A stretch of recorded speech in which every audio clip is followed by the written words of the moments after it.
નમસ્કાર મિત્રો, આપ જોઈ રહ્યા છો બનાસ ગુરુવાણી અને હું છું આપની સાથે આલોક મિશ્રા। મિત્રો 1/4/2005 પહેલાના જેટલા પણ કર્મચારી મિત્રો છે એમનો ઓલ્ડ પેન્શન યોજના માટેનો ઠરાવ થઈ ગયો છે। ત્યારે આ ઠરાવ કરાવવામાં ગુજરાત રાજ્યના જેટલા પણ સરકારના માન્ય મંડળના જે પણ પદાધિકારીશ્રીઓ છે એ તમામનો ખૂબ ખૂબ આભાર।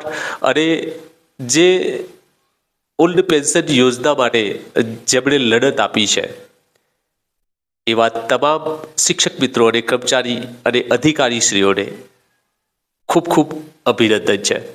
મિત્રો, ઘણા લાંબા સમયથી ઓલ્ડ પેન્શન યોજના 1/4/2005 પહેલાના જે કર્મચારીઓ છે ઠરાવની રાહ જોઈ રહ્યા હતા, ત્યારે માનનીય મુખ્યમંત્રી શ્રી ભૂપેન્દ્રભાઈ પટેલ દ્વારા અને એમની કેબિનેટ દ્વારા જે ઠરાવ કરીને એક મોટી દિવાળી ભેટ આપી છે। ત્યારે આવો ચર્ચા કરીએ કે ગ્રેજ્યુટીને લઈને જે કેટલાક પ્રશ્નો છે। ઘણા બધા મિત્રોના ગ્રેજ્યુટીને લઈને પ્રશ્નો આવી રહ્યા છે। ત્યારે 1972 ગ્રેજ્યુટી એક્ટ શું છે અને કેવી રીતે જે સરકારી કર્મચારી હોય અથવા તો પ્રાઇવેટ સેક્ટરમાં પણ નોકરી કરતા હોય એવા કર્મચારીઓ હોય તો એમને પણ ગ્રેજ્યુટી મળવાપાત્ર છે। શું છે ગ્રેજ્યુટીના નિયમો અને કેવી રીતે આપણને મળવાપાત્ર થાય છે, વધુ વિગત ચર્ચા કરીએ પહેલાં જો આપ નવા છો એટલે કે બનાસ ગુરુવાણીનો વિડીયો પ્રથમવાર જોઈ રહ્યા છો અથવા તો ચેનલ પર પહેલી વાર આવી રહ્યા તો ચેનલને સબસ્ક્રાઈબ કરી લેજો, કારણ કે લાવતા રહીએ છીએ આપણે આવી મહત્વની જાણકારી, શિક્ષણ જગતની નિત નવીન પ્રોજેક્ટો અને એની વાતો। અને આપ જાણી શકો છો આપના પણ પ્રશ્નો આપણી કોમેન્ટોના લીધે। મિત્રો, આપણી કોમેન્ટ મારી બનાસ ગુરુવાણી ઉપર કરવા વિનંતી છે, કારણ કે આપણે વિડીયો બનાવીએ છીએ આપણી કોમેન્ટોને લઈને। તો ઘણા બધા જે મારા મિત્રો છે, જે મારા સબસ્ક્રાઈબર મિત્રો છે અને ઘણા બધા જે શિક્ષક મિત્રો છે એમના દ્વારા જે કોમેન્ટો આવી છે કે ગ્રેજ્યુટી કઈ રીતે મળવાપાત્ર થાય છે, તો આવો ચર્ચા કરીએ કે ગ્રેજ્યુટી શું છે। તો ગ્રેજ્યુટીની વાત કરીએ કે ગ્રેજ્યુટી એક્ટ 1972 મુજબ જે એના ધારાધોરણો મુજબ દરેક જે કર્મચારી છે એની ઓછામાં ઓછી નોકરી 5 વર્ષની હોવી આવશ્યક છે। મિત્રો, અહીંયા ઓછામાં ઓછી નોકરી એટલે કે 5 વર્ષ કોઈ પણ કંપનીમાં હોય અથવા તો સરકારી કચેરીમાં હોય એમની 5 વર્ષની નોકરી થવી આવશ્યક છે। આ નોકરી દરમિયાન 1 વર્ષમાં એમને 15 દિવસનો પગાર મળે છે। મિત્રો, સમજી લેજો કે ગ્રેજ્યુટી જે હોય છે એ વાર્ષિક 15 દિવસનો પગાર બોનસ તરીકે મળે છે। એટલે કે મિત્રો, જે ગ્રેજ્યુટી છે એક પ્રકારનું કર્મચારીને જે આખા વર્ષ દરમિયાન 15 દિવસનું બોનસ આપવામાં આવે છે એવું કહી શકાય। તો શું છે ગ્રેજ્યુટીના નિયમો?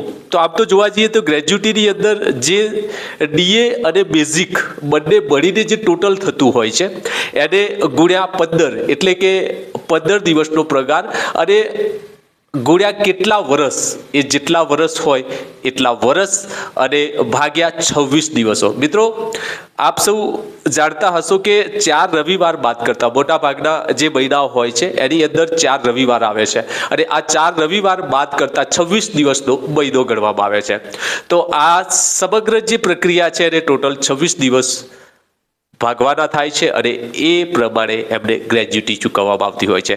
તો દાખલા તરીકે આપણે એવું માની લઈએ કે આપનો જે પગાર છે એ જે સેલરી છે એ ડીએ સાથે મળીને 10,000 છે।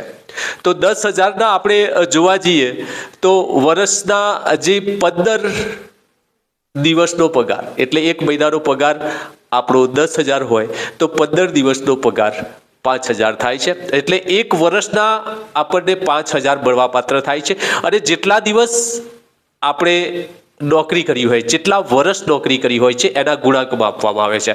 તો આ રીતે ગ્રેજ્યુટીનું કેલ્ક્યુલેશન કરવામાં આવે છે। મિત્રો, તો આ હતી મહત્વની વાત 1972 ગ્રેજ્યુટી એક્ટને લઈને। છતાંય આપનો કોઈ પ્રશ્ન હોય તો જરૂરથી મારા કોમેન્ટ બોક્સમાં કરવા વિનંતી છે, કારણ કે આપણે લાવતા રહીએ છીએ આવા શિક્ષણ જગતના મહત્વના પ્રશ્નો અને એની ચર્ચા। બનાસ ગુરુવાણીનો વિડીયો જોવા બદલ સૌનો આભાર। ફરીથી મળીશું એક નવા વિડીયો સાથે, એક નવી માહિતી સાથે। ધન્યવાદ।